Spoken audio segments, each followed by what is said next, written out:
పరిశుద్ధులైన మీ అందరికీ చేరువచ్చిన సంఘానికి ప్రభు పేరట హృదయపూర్వక షలోం. ప్రభు కృప మనందరికీ తోడైండునుగాక. ఆమేన్ ఆమేన్. కొద్ది నిమిషాలు ప్రభు వాక్యాన్ని మనం ధ్యానం చేద్దామండి. పరిశుద్ధ లేఖనాల్లో నుండి ప్రతి మనిషి జీవితంలో ఒకటి మనం అనుకుంటూ ఉంటాం, ఈ లోకంలో బ్రతుకుతున్నప్పుడు నేను సమాజంలో గౌరవంగా బ్రతకాలి, ఘనంగా బ్రతకాలి, ఎవరి దగ్గర చేయి చాచి బ్రతకూడదు, ఉన్నతమైన స్థితిలో ఉండాలి నేను అని అందరం కోరుకుంటాం కదా. మనందరం కూడా ఆశపడతాం, ఖచ్చితంగా సమాజంలో ఉన్నతంగా బ్రతకాలి, హుందాగా బ్రతకాలి, ఎవరి కింద నేను పని చేయకూడదు, నా బిడ్డల భవిష్యత్తు బాగోవాలి, నేను చాలా ఆనందంగా జీవించాలని ప్రతి ఒక్కరూ కోరుకుంటూ ఉంటాం. మన జీవితాల్లో దేవుని కృపను పొందుకుంటున్న మనందరం కూడా ఆల్మోస్ట్ అలాగానే బ్రతుకుతున్నాం ఖచ్చితంగా. కానీ దేవుడు అసలు ఏ పని చేస్తే మనల్ని సమాజంలో ఘనులుగా ఉంచుతాడు, ఎలా బ్రతికితే మనం ఘనపరచబడతామో పరిశుద్ధ లేఖల నుండి కొన్ని మాటలు మనం ధ్యానం చేద్దాం. విస్తారంగా నేను మాట్లాడిన కానీ కొద్ది నిమిషాల వాక్యాన్ని పంచుకుందాం. చూడండి, పరిశుద్ధ గ్రంథాలు తెరిచి సమూయేలు మొదటి గ్రంథము 2వ అధ్యాయము 30వ వచనంలో చివరి మాటలు చదువుదాం. కావున యెహోవా వాక్కు ఏదనగా, నన్ను ఘనపరచుని నేను ఘనపరచుదును, నన్ను తృణీకరించేవారు తృణీకారం పొందుదురు. చిన్న ప్రార్థన చేద్దాం. మహాపరిశుద్ధుడైన తండ్రి, నీ ఘనమైన శ్రేష్టమైన నామాన్ని బట్టి మీకు స్తోత్రాలు ప్రభా. అయ్యా, కొద్ది నిమిషాలు ఇంతవరకు జరిగిన ఆరాధనలో సహాయం చేశారు. వాక్యంలోకి వెళ్తుండగా నీ శక్తి చేత మమ్మల్ని నింపండి. అయ్యా, ఇదిగో తండ్రి, అనాలోచిత ఆలోచనలన్నీ స్థలం నుంచి మీరు తొలగించండి. సిద్ధపడిన మనస్సును, హృదయాలను మాకు దయచేయండి. వాక్యం చేత మా జీవితాలు కట్టబడాలి ప్రభా. నీ మాటలు శ్రేష్టమైన మాటలు మేము వినిచుండగా వినగలిగిన చెవులు, గ్రహించే మనస్సును మాకు దయచేయండి. మంచి నేలన పడిన విత్తనం వలె ఫలించడానికి కృప దయచేయండి. చేరువచ్చిన బిడ్డలందరినీ బలపరిచి మీరే మహిమ పొందమని యేసు నామములో అడుగుచున్నాం మా పరమ తండ్రి. ఆమేన్ ఆమేన్. ఇక్కడ చదవబడిన వాక్యం ఏమనిందనంటే, కావున యెహోవా వాక్కు ఏదనగా, నన్ను ఘనపరచు వారిని నేను ఘనపరచుదును, నన్ను తృణీకరించేవారు తృణీకారం పొందుదురు. ఆ సెకండ్ లైన్ మనకు వద్దు, కానీ నన్ను ఘనపరిచేవారిని నేను ఘనపరుస్తారన్న విషయాన్ని బట్టి కొన్ని విషయాలు మీతో నేను చెప్పాలని ఆశపడుతున్నాను. దేవుని చిత్తమైతే తృణీకారం గురించి మరొకసారి నేర్చుకుందాం.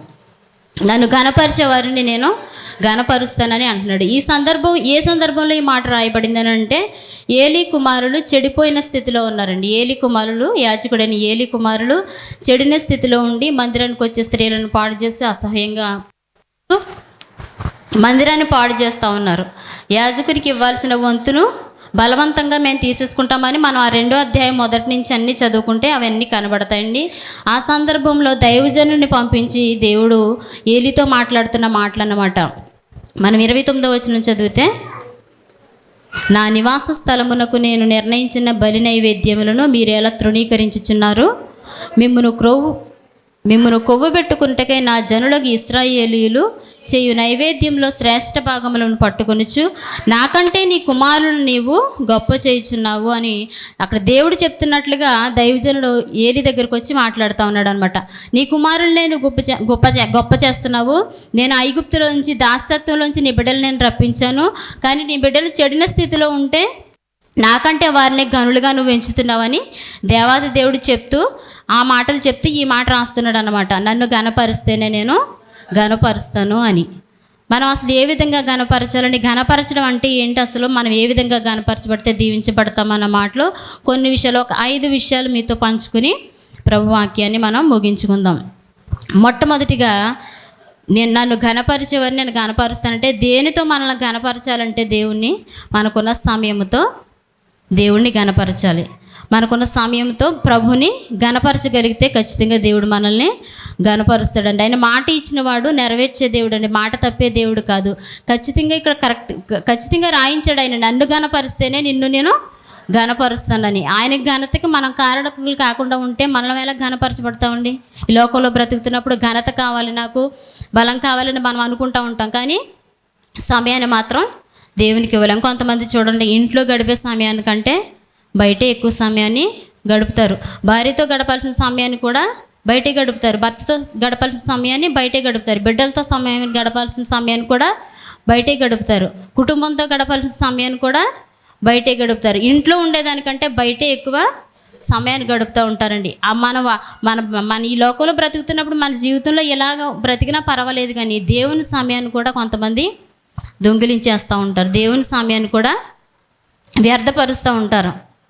దేవునికి ఇవ్వాల్సిన సమయాన్ని చూడండి. మనం మందిరానికి ఎందుకు రాలేదమ్మా అంటే ఏమంటాం? మనం సింపుల్గా చెప్పే సమాధానం ఏంటంటే టైం లేదు. ఎందుకయ్యా? ప్రార్థన, అభిషేక్ కూడం జరుగుతుంది కదా, ఉపవాస కూడం జరుగుతున్నది కదా, కృతజ్ఞత కూటాలు జరుగుతున్నాయి కదా, రావట్లేదంటే ఎక్కడయ్యా? సమయం లేదు, నాకు టైం సరిపోవట్లేదు. దేవుడిచ్చిన సమయాన్ని నువ్వు దేవునికి ఖర్చు పెట్టలేకపోతే మరి నువ్వు దేనికి సమయాన్ని ఖర్చు పెడతావు? నువ్వు అసలు లోకంలో ఉన్న అంతర్దాని కోసం ప్రయాసపడుతున్నావు కనుక ప్రత్యేకమైన దానికి వరకు సమయాన్ని కేటాయించలేకపోతున్నాం. మనం సమయంతో కనుక దేవుని గణపరిస్తే దేవుడు మనల్ని గణపరుస్తాడు. ఆయనకి ఇవ్వాల్సిన సమయాన్ని ఖచ్చితంగా ఆయనకి ఇవ్వాల్సిందే అనుకుంటూ ఉంటాం. ఉదయం లేచి ప్రార్థన చేయాలి, తెల్లవారుజాము లేచి మనం ప్రార్థన చేయాలి. క్రైస్తవునికి ఉండాల్సిన లక్షణాలు ఏంటంటే ఉదయాన్ని లేవగానే ప్రార్థన చేయాలి, ఖచ్చితంగా వాక్యాన్ని ధ్యానించాలి, వాక్యాన్ని చదవాలి. ఖచ్చితంగా నాకు టైం లేదండి మనం అనుకుంటాం ఒకసారి, ఉదయం హడావుడిగా లేచిపోయినాడు, ఈరోజు ఫంక్షన్ ఉంది, పెళ్ళి ఉంది, నేను వెళ్తున్నాను కాబట్టి టైం లేదు కదా, మార్నింగ్ చేయాల్సిన ప్రార్థన ఈవినింగ్ చేసేద్దాంలే, మధ్యాహ్నం చేసేద్దాంలే, రాత్రి చేసేద్దాంలే, ఉదయం చదవాల్సిన వాక్యం సాయంకాలం చదివేద్దాంలే అనుకుంటాం. అది ఎంతమందికి కుదురుతుందండి? జరగని పని అది అలాగే వెనక్కి ఉండిపోతూ ఉంటుంది. దేవునికి కనుక మన సమయాన్ని ఇవ్వగలిగితే ఖచ్చితంగా దేవుడు మనల్ని ఘనమైన స్థితిలో ఉంచుతాడండి. ఈ లోకంలో ఎవ్వరికి లేని భాగ్యాన్ని మనకి ఇచ్చాడండి దేవుడు, ఎవ్వరికీ లేని సంతోషాన్ని మనకి దేవుడు అనుగ్రహించాడు. ఎలాంటి శ్రమలైనా తట్టుకోగలిగిన శక్తి ఎవరికి ఉంది?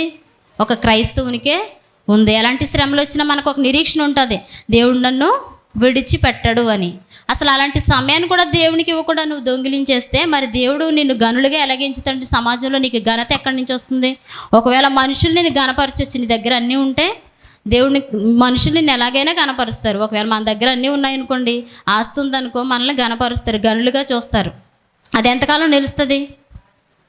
కొంతకాలమే. మన దగ్గర ఆస్తి పోయినా, మన దగ్గర బలగం పోయినా, మన దగ్గర జనాలు ఉండొచ్చు, ఎక్కువ మంది బంధువులు ఉండొచ్చు, ఎంతమంది ఉన్నా కానీ మన దగ్గర ఉన్న దాన్ని బట్టే మనల్ని ప్రేమిస్తాడు. ఏమీ లేకపోయినా ప్రేమించేవాడే సర్వశక్తుడైన దేవుడు. దేవునికి మహిమ కలుగును గాక. హల్లెలూయా. దేవునికి ఇవ్వాల్సిన సమయాన్ని కనుక మనం దేవునికి ఇస్తే ఖచ్చితంగా కనపరుస్తాం. ఈ సమయంలో మనం దావీదును కనుక జ్ఞాపకం చేసుకుంటే, దావీదు సమయాన్ని దేవునికి ఇచ్చాడండి. దావీదు దినానికి ఎన్నిసార్లు దేవుని స్తుతించేవాడండి? 7 సార్లు ప్రభుని స్తుతించేవాడు, 3 పర్యాయాలు ప్రార్థన చేసేవాడు. 119వ కీర్తన 164 చరణంలో ఉంటుందన్నమాట. దినమునకు నీ న్యాయ విధులను బట్టి దినమునకు నేను 7 మారుని నిన్ను స్తుతించుచున్నాను అని. 56వ కీర్తన అనుకుంటా 3 పర్యాయాలు ప్రార్థన చేసినట్టు మనం చూస్తాము. 55వ కీర్తన 17వ చరణంలో సాయంకాలమున ఉదయమున మధ్యాహ్నమున నేను ధ్యానించుచు మొర్ర పెట్టుకుందును. దావీదు 3 పర్యాయాలు ప్రార్థన చేసి 7 సార్లు దేవుని స్తుతించేవాడంట. అంటే ప్రతి గంటకి దేవుణ్ణి ఆయన స్తుతిస్తానే ఉండేవాడండి. దావీదు ఏమైనా మనకలాగా మంచి ఇండులో ఉండి మంచి గృహంలో ఉండి దేవుని స్తుతించాడండి? అరణ్యంలో ఉండి దేవుని స్తుతించాడా? అరణ్యంలో ఉండి దేవుణ్ణి స్తుతించాడు. తండ్రికి కూడా ఇష్టం లేదు దావీదు, ఎక్కడో అరణ్యంలో గొర్రెలు కాసుకుంటూ ఉండేవాడు. మనం సమూయేలు గ్రంథంలో 16వ అధ్యాయంలో చూస్తే ఆ విషయాలన్నీ కనపడతాయి. దావీదు జీవితం ఎలా ఉంది, దావీదుని దేవుడు ఏ విధంగా అభిషేకించాడన్న విషయాలు మనకి మొదటి సమూయేలు గ్రంథం 16వ అధ్యాయంలో ఆ విషయాలన్నీ కనబడతాయండి. దేవునికి సమయాన్ని ఇచ్చాడు. మొదటి సమూయేలు గ్రంథం 16వ అధ్యాయంలో ఈ మాటలన్నీ ఉంటాయండి. మనం చదవగలిగితే అక్కడ దావీదు జీవితం గురించి మనకు కనబడుతుంది. సమూయేలు ప్రవక్తను పంపిస్తాడు, నువ్వు సౌలు గురించి, సౌలు చేసిన అవివేక పని వలన సౌల్ని దగ్గర నుంచి రాజరికాన్ని, సింహాసనాన్ని తీసేసి దావీదుకి నేను స్థిరపరుస్తానని చెప్పి సమూయేలుతో దేవుడు మాట్లాడతాడు అనమాట. సమూయేలు నువ్వు ఎంతకాలం సౌలు గురించి బాధపడతావు, సౌలు గురించి ఎంతకాలం కన్నీరు కారుస్తావు, సౌలు గురించి నువ్వు దుఃఖించాల్సిన పని లేదు, నేను యెష్షయి కుమారుల్లో ఒకరిని నాకు అభిషేకించుకుంటాను, యెష్షయి కుమారులో ఒకరిని అభిషేకిస్తాను, నీ కొమ్ములో తైలం నింపుకొని నువ్వు ఆ స్థలానికి వెళ్ళు అని అంటే యెష్షయి కూడా తన కుమారులందరినీ పిలుస్తాడంటండి. మన 16వ అధ్యాయంలో చూస్తే మొదటగా పెద్ద కుమారుని పిలుస్తాడు. అతను చూసి సమూయేలు అనుకుంటాడంట ఇతడేనేమో దేవుడు అభిషేకించేవాడిని. ఎలియాబుని చూసి అనుకుంటాడంట రెండో కుమారుని కూడా నిలబెడతాడు. అలాగే 7 కుమారుని వరుసగా నిలవబెట్టి ఇతన్ని అభిషేకించాడేమో దేవుడు, ఇతన్నే ఎన్నుకున్నాడేమో దేవుడు, ఇతన్నే ఎన్నుకున్నాడేమో అని సమూయేలు అనుకుంటే వీళ్ళు ఎవ్వరో కాదు, నువ్వు మనుషుల్ని పై రూపాన్ని లక్ష్య పెట్టొద్దు, హృదయాంతరంగా నేను లక్ష్య పెట్టేవాడిని దేవుడు మాట్లాడి అప్పుడు అడుగుతాడంట, యెషయాని అడుగుతాడంట, నీకు ఇంతమంది కుమారులు ఉన్నారా, నీ కుమారులు అందరూ ఈ స్థలంలో నిల్చున్నారా అని అంటే యెషయా కూడా అంటాడంట, ఆయనకు కూడా తృణీకరించబడిన స్థితిలో ఉన్న దావీదు గురించి కూడా అంటున్నాడంట, ఉన్నాడే ఎక్కడో కడసారుడు అరణ్యంలో గొర్రెలు కాసుకుంటా ఉన్నాడు, అరణ్యంలో బ్రతుకుతా ఉన్నాడు, తృణీకరించాడండి. తల్లిదండ్రుల దగ్గర గారాభంగా పెరగట్లేదు దావీదు. అలాంటి స్థితిలో కూడా దేవునికి ఇవ్వాల్సిన సమయాన్ని అతను దేవునికి ఇచ్చాడు. కనుక అతని సమయాన్ని బట్టే దేవుడు దావీదును హెచ్చించాడు, ఉన్నతమైన స్థితిలో నిలబెట్టాడు. దావీదుని చూసి అన్నదమ్ములు అందరూ అనుకున్నారంట, వీడిన అనుకుని ఉంటారు కదా ఎప్పుడైనా అన్నదమ్ములు, వీడు రాజు అవుతాడా, ఎక్కడో గొర్రెలు కాసుకుంటున్నాడు కదా ఇతను రాజు అవ్వడం ఏంటి. ఒకవేళ దావీదు కూడా అనుకుని ఉండడు నేను రాజుగా ఉంటానని. ఇదంతా ఎందుకు జరిగిందంట, దావీదు సింహాసనాన్ని దేవుడు ఎందుకు స్థిరపరిచాడు అని అంటే దేవుడికి దావీదు ఇవ్వాల్సిన సమయాన్ని దావీదు ఇచ్చాడు. కనుక మన జీవితాల్లో కూడా మన సమయాన్ని దేవునికి ఇవ్వగలిగితే ఖచ్చితంగా దేవుడు దావీదుకి సింహాసనాన్ని తరతరాలకి తన సింహాసనాన్ని స్థిరపరిచినట్లు మన జీవితంలో కూడా తన ఆశీర్వాదాన్ని స్థిరపరుస్తాడు. తరతరాలకు మన బిడ్డలకు కూడా ఆశీర్వాదాన్ని మనం దాచిపెట్టిన వారం అవుతాం ఎప్పుడు దేవునికి సమయాన్ని కనుక కేటాయించగలిగితే. అనుకుంటాం మనం ఎన్నో ప్రయాసాలు పడతామండి, ధనం సంపాదించాలి, పిల్లల కోసం ఆస్తి సంపాదించాలి, మంచి భవిష్యత్తు ఇవ్వాలి, మంచి చదువులు ఇప్పించాలి, మంచి స్థితిలో నా బిడ్డలు ఉండాలి, ఎవరికి లేని స్థితిని భాగ్యాన్ని నా బిడ్డల కొరకు నేను సంపాదించాలని అనుకుంటాం. నిజమే, మన బిడ్డలకి మంచి స్థితి ఇవ్వాలని ఆశపడడంలో తప్పు లేదు. కానీ ధనం ఇవాళ సంపాదించవచ్చు, ధనం పోతే మరలా సంపాదించుకోవచ్చండి. ఒకరోజు మనకు పనికి వెళ్తే ఒక 500 సంపాదిస్తారు, సాయంత్రానికి ఏ చికెనో మటనో తెచ్చుకుంటే అయిపోతాయి. అయిపోయిన డబ్బులు బాధపడతామండి. మరుసటి రోజు సంపాదించుకోవడానికి ప్రయత్నం చేస్తాం కదా. కానీ ఒకవేళ సమయం పోతే మరలా తిరిగి వస్తుందా? ఎప్పటికీ సమయం తిరిగి రాదు. అందుకే కదా ఎఫెసీ పత్రికలో చూస్తాం, మన సమయాన్ని పోనివ్వక సద్వినియోగం చేసుకొని. దుర్వినియోగం చేసుకునే వాళ్ళు ఎవరని చెప్తుంది అక్కడ వాక్యం ఎఫెసీ పత్రికలో? అజ్ఞానంట. జ్ఞానం లేనివాడే సమయాన్ని వృధా పరుచుకుంటూ ఉంటాడంట. సమయాన్ని కనుక మనం ప్రభు కేటాయిస్తే ఖచ్చితంగా మన జీవితాల్లో ఆశీర్వాదకరంగా దేవుడు మారుస్తానంటున్నాడు. సమయంతో మనం ప్రభుని గణపరచాలి. అన్నిటికీ సమయం ఉంటుందండి. సొలొమోన్ గారు అంటారు, ప్రతిదానికి సమయం కలదు. మనమైతే ప్రతిదానికి సమయం కలదు కానీ ప్రార్థనకి సమయం లేదు అని సమాధానం చెప్తాం దేవునికి. మనం లేదండి, మనం అలా ఉండకూడదు. అసలు ఖచ్చితంగా దేవునికి ఇవ్వాల్సిన సమయాన్ని, ఇవ్వాల్సిన ప్రయారిటీ ఆయనకి ఇవ్వాల్సిందే. ఖచ్చితంగా దేవునికి సమయాన్ని ఇవ్వకపోతే, దేవునితో కూడా సమయాన్ని మనం గడకలేకపోతే మన జీవితం ఎందుకంటే అసలు క్రైస్తవులకు ఎందుకు, లోకంలో ఉన్న వారికి మనకి ఏమీ తేడా లేదు. మనం క్రైస్తవులు అంటే దేవుని బిడ్డలం అంటే ఆయన ప్రతిబింబించేవారిగా. యేసుప్రభు గారికి కదా బోల్డ్ సమయాన్ని కేటాయించారు. ఆయనకి ప్రార్థన అవసరం అండి. ఆయనే ప్రార్థన చేశారు కదా గెత్సేమనే తోటలో. ఆఖరి బొట్టు రక్త బొట్టు అని చిందించే వరకు కూడా మన కొరకే ఆయన ప్రయాసపడ్డాడు. అంత సమయాన్ని ఆయన గడిపితే ఈ లోకంలో కొద్దిపాటి స్వల్పమైన ఈ జీవితం కోసం మనం ఏయో ఆశల కోసం అన్ని పరుగులు పెడుతూ దేవునికి ఇవ్వాల్సిన సమయాన్ని కూడా మనం దొంగిలించేస్తే ఘనతలు మనకి ఎక్కడి నుంచి వస్తాయండి? మన బిడ్డల ఆశీర్వాదం ఎలా ఉంటారు? మన బిడ్డలు దీవించబడిన స్థితిలో ఎలా ఉంటారండి? దేవునికి ఇవ్వాల్సిన సమయాన్ని మనం దొంగిలించడానికి వీలు లేదు.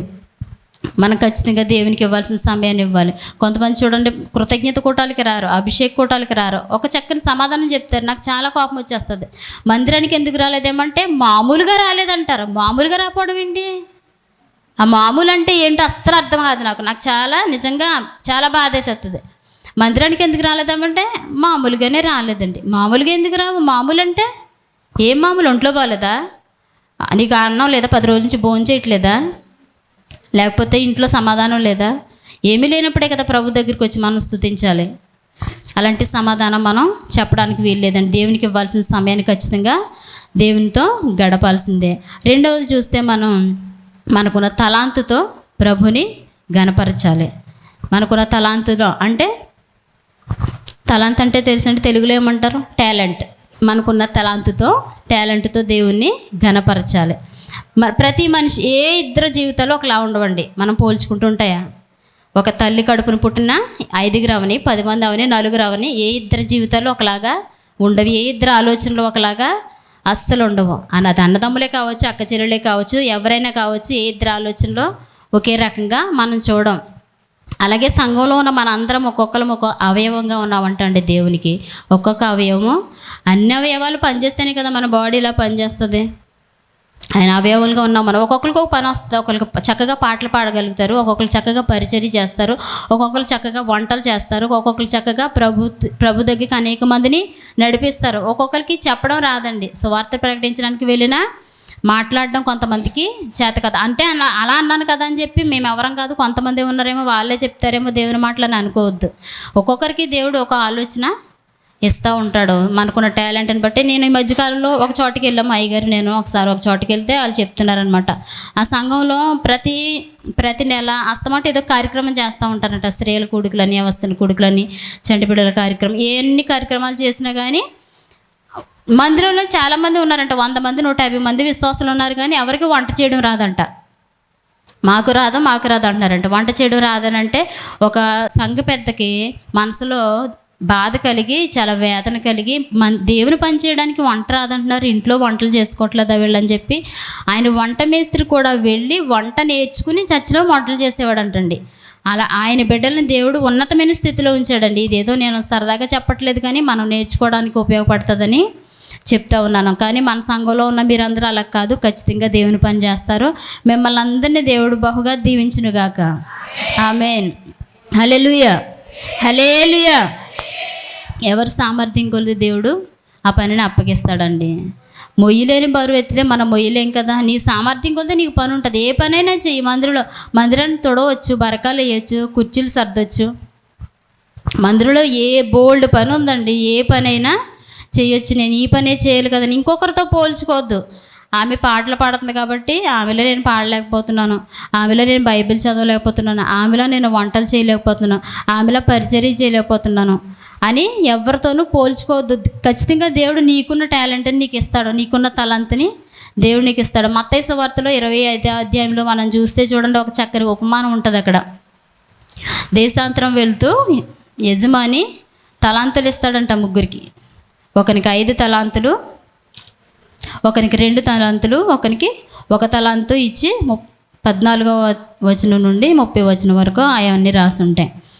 ఎవరు సామర్థ్యం కొలితే వానికి తలాంతుని ఇచ్చాడంటండి. 5 తలాంతులు ఇచ్చిన వారు 5 తలాంతులు సంపాదించాడు, 2 తలాంతులు ఇచ్చినవాడు 2 తలాంతులు సంపాదించాడు.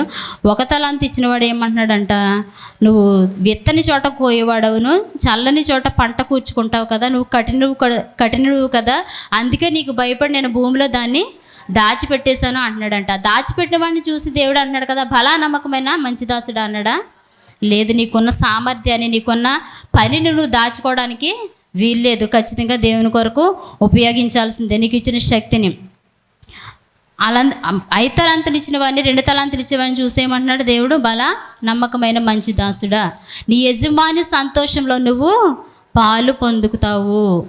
అంటే యజమానుని సంతోషంలో పాలు పొందాలంటే ఖచ్చితంగా మనకున్న తలాంతును మనం ఉపయోగించాల్సిందే. మనకున్న తలాంతుతో ప్రభుని గణపరచాల్సిందే. మనం ప్రభు సన్నిధిలో ఉన్న ఒక్కొక్కరు అందరూ ఒకే పని చేయలేమండి. కొంతమంది ఉన్నారనుకో, ఒక ఆమె ఆ పని చేస్తుంటే నేను అదే పని చేస్తానండి, నేను అదే పని చేస్తాను. ఆ పని కాకపోతే ఇంకో పని చేయొచ్చు కదా. నీకు పని చేయాలని ఆశను ఉంటే ఏదో పరిచర్య చేస్తావు నువ్వు. అసలు మనం పరిచర్య చేయాలి అని అనుకుంటే ఏదో ఒక పరిచర్య, దేవుని పని చేస్తున్నాను నేను అనుకుంటే ఖచ్చితంగా చేస్తాం. కొంతమంది చూడండి, మేమే ఉన్నామా, మేమే కనబడుతున్నామా, మేమే చేయాలని సనుక్కుంటూ మూలుక్కుంటూ ముక్కుకుంటూ అలా చేయడం వల్ల ఏమాత్రం మనకి ప్రయోజనం లేదండి. దేవుని పనిని చూడండి, మన ప్రసంగిలో సొలొమోను గారు చక్కని మాట రాస్తారు. 9వ అధ్యాయం 10వ వచనంలో, చేటుకు నీ చేతికి వచ్చిన ఏ పనినైనా నీ శక్తి లోపం లేకుండా చేయము. నీవు పోవు పాతాళమందు పని అయినను, ఉపాయమైనను, తెలివైనను, జ్ఞానమైనను లేదు. నువ్వు చచ్చిపోతే చేయలేవంటే ఏ పరిచర్య. నువ్వు పాతాళానికి పోయినా, ఎక్కడికి పోయినా అక్కడ ఏ పని ఉండదంట నువ్వు చేయడానికి. నువ్వు బ్రతుకున్నప్పుడే, దేవుని సన్నిధిలో ఉన్నప్పుడే, ఆయన అవయవంగా ఉన్న నీవు ఖచ్చితంగా దేవుని పని, దేవునికి ఇచ్చిన తలాంతును ఉపయోగించి దేవుణ్ణి గణపరచగలవంట. చేయటకు నీ శక్తికి లోపం లేకుండా. కొంతమంది శక్తిని, ఓపికని దాచుకుంటారండి. నాకు ఓపిక లేదు, నేను చేయలేను. కానీ సమస్తాన్ని చూస్తున్న దేవునికి అన్నీ తెలుసు. మనం ఎవరినో మభ్య పెట్టడానికి, లేకపోతే సేవకుడు గుర్తించలేదని, సేవకురాలు పొగడలేదని ఇలాగ మనం ఆలోచించడానికి వీల్లేదండి. మనకున్న టాలెంట్తో ప్రభుని గణపరచాలి. అప్పుడు మన యజమాని సంతోషంలో మనము పాలు పంపులు పొందుతాము. అర్థమవుతున్నవారు దేవునికి స్తోత్రం చెప్తాం. హల్లెలూయా.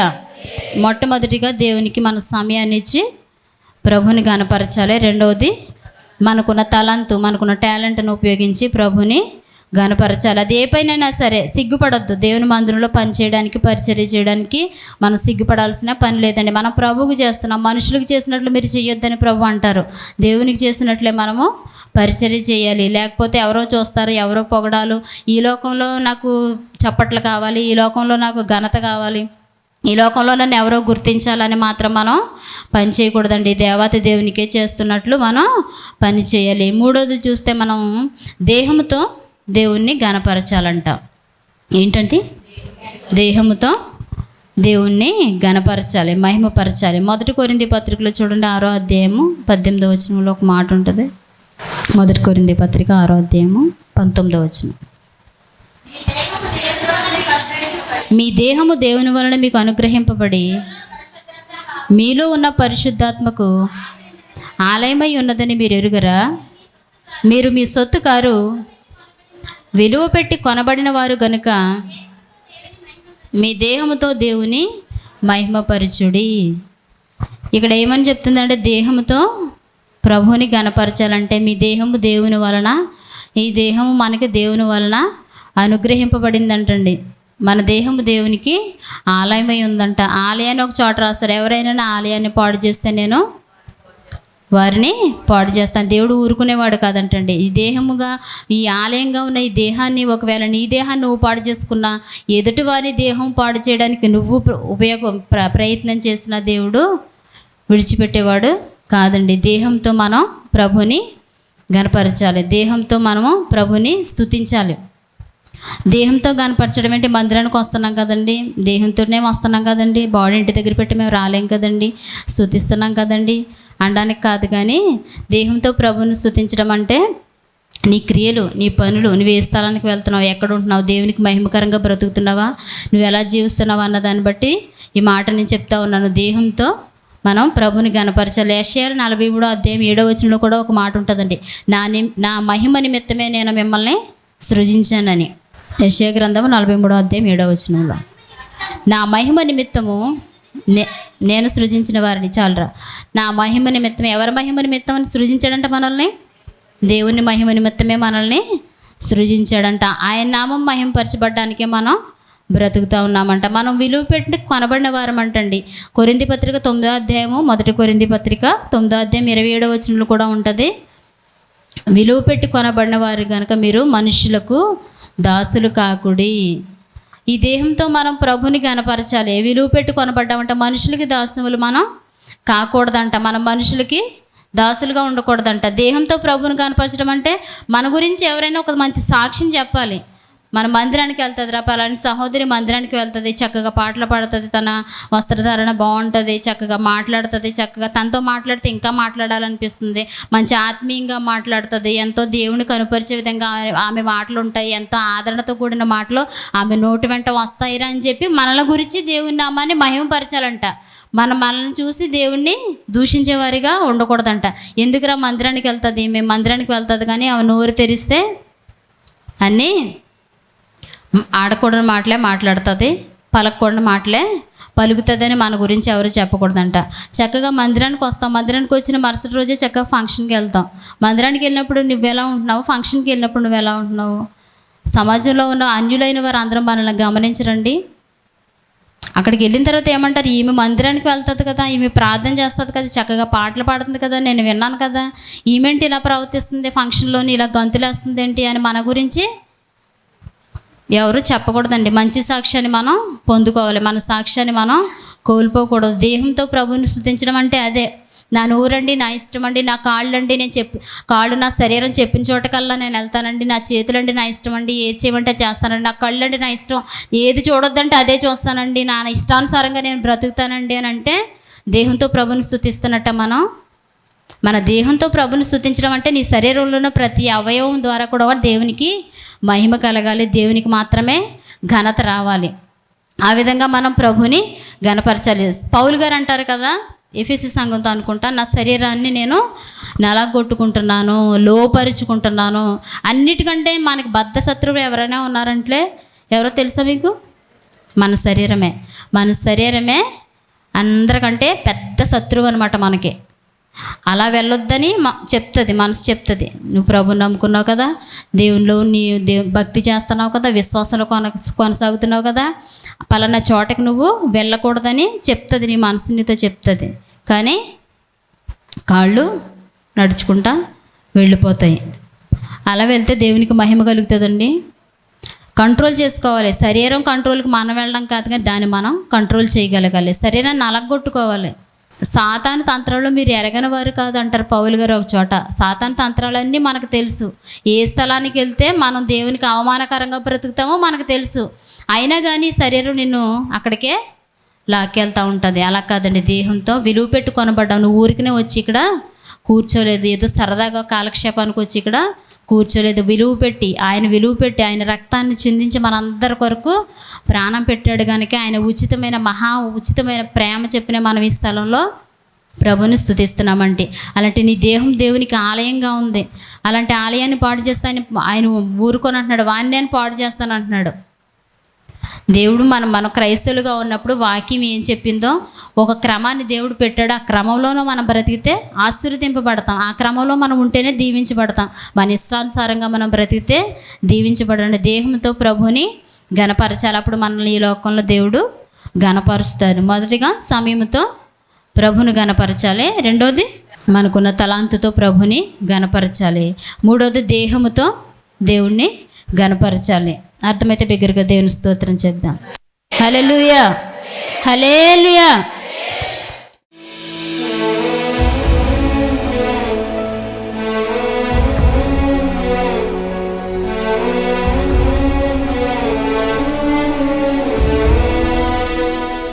మహాపరిశుద్ధమైన తండ్రి, నీ ఘనమైన నామాన్ని బట్టి మీకే స్తుతులు స్తోత్రాలు చెల్లిస్తున్నాం ప్రభా.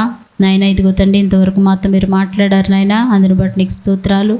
నీ వాక్యంలోనే మమ్మల్ని అందరినీ బలపరిచారు ప్రభా, మీకు స్తోత్రాలు. నీ మాటల చేత మమ్మల్ని బలపరిచారు, మీకు వందనాలు అయ్యా. ఏ విషయంలో వెనకబడిపోయామో, ఏ విషయంలో అయితే తప్పిపోతూ ఉన్నామో ప్రభా నాయనా, ఈ దినమందు మమ్మల్ని సరిచేసి అయ్యా వినవాక్యాన్ని మా హృదయాలు తండ్రి నాటింపచేయండి అయ్యా. తగిన ప్రతిఫలాలు మాకు దయచేయండి ప్రభా. నిన్ను ఆరాధించే వారిని విడిచిపెట్టే దేవుడు కాదు. ఈ దేనితో మిమ్మల్ని గణపరచలో మేము నేర్చుకున్నాం ప్రభా. ఆయా విషయాల్లో తండ్రి నమ్మకంగా మేము బ్రతకడానికి సహాయం దయచేయండి. చేరువచ్చిన బిడ్డలందరినీ దీవించండి. వినడ వాక్యం వారి హృదయాల్లో ఫలింపచేయండి ప్రభా. నీకు వందనాలు. జరుగుతున్న కొడుకులు సహాయం చేశారు, నీకు వందనాలు. మీరే మహిమ పొందమని యేసు పరిశుద్ధ నామంలో అడిగి వేడుకుంటున్నాము మా పరమ తండ్రి. ఆమేన్.